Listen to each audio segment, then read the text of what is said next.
কম বেশি অনেকে এই প্রবলেমটা ফেস করেছো যে ট্রলি লক হয়ে গেলে সেটা আনলক করতে খুব প্রবলেম হয়, কিন্তু আমি একটা ইজি ট্রিক তোমাদের দেখাচ্ছি যেটা করলে তোমরা ইজিলি ট্রলিটাকে আনলক করে নিতে পারবে। তো ওই হুইলগুলোর মধ্যে দেখবে এরকম স্কোয়ার আমি ড্র করে দিয়েছি, যে ওই তোমার ওই হুইলগুলোকে ঘোরাবে, দেখবে এরকম স্কোয়ার মতো হোল আছে। ওই হোলগুলোতে পয়েন্টে, মানে একদম পয়েন্টে হোলটাকে রাখবে, তো দেখবে দুদিকে দুটো নাম্বার পড়ে। তারপর সবসময় লেফটের মানে বাঁ দিকের যে নাম্বারটা সেটাকেই চুজ করবে। তো বাঁ দিকের নাম্বারটাকে তুমি আবার পয়েন্টে করবে।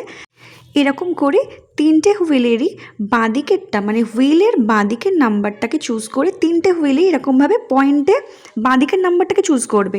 দিয়ে তারপর লকের ওই জায়গাটা মানে মানে আনলকের ওই জায়গাটা মানে যেটা দিয়ে টানে সেটাকে আনলকের ওটা প্রেস করবে।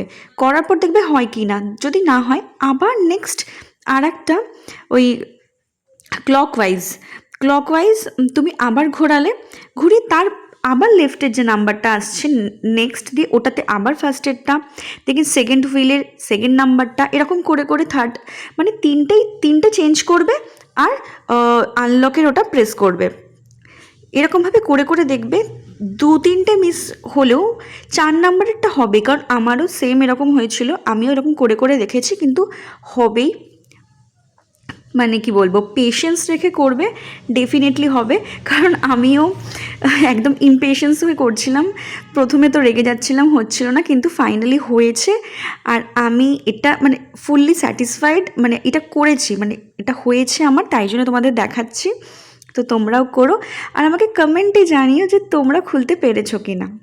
By, follow for more.